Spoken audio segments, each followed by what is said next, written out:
ताज़ा तरीन अपलोड्स की नोटिफिकेशन हासिल करने के लिए हमारे चैनल को सब्सक्राइब करें और साथ में दिए गए घंटी के निशान को दबाना ना भूलें।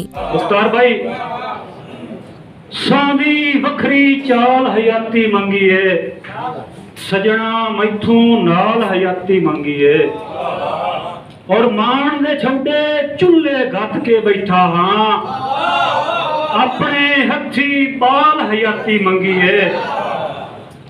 गोर भाई मान दे छुडे चुल्ले गत के बैठा हाँ, अपने हथी बाल हयाती मंगी है, और जग दे शर्तों बचना चोखा औखा है, रब तू सच दी ढाल हयाती मंगी है। और तवज्जो कर सो असद भाई के मस पे लंबे पुत्र गिरवी रखे हैं, मस पे लंबे पुत्र गिरवी रखे हैं, दुख दे मैथू काल हयाती मंगी है। बहुत शुक्रिया, बहुत मेहरबानी। मस पे लंबे पुत्र गिरवी रखे हैं, दुख दे मैथू काल हयाती मंगी है।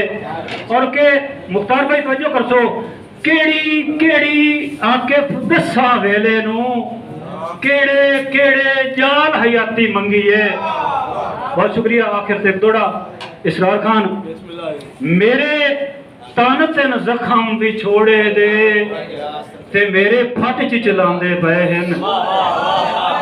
बहुत शुक्रिया। मेरे तन तेन जख्म भी छोड़े दे ते मेरे फट च चलांदे पे हैं, दुश्मन नू मेरे रोवण दे उच्चे वैन सुखांदे पे हैं, और पता कोई नहीं आके हास्या दा केड़ी लाम नू जांदे पे हैं, इसे मनख तू मेरे सामा दे अज भार डुलांदे पे हैं।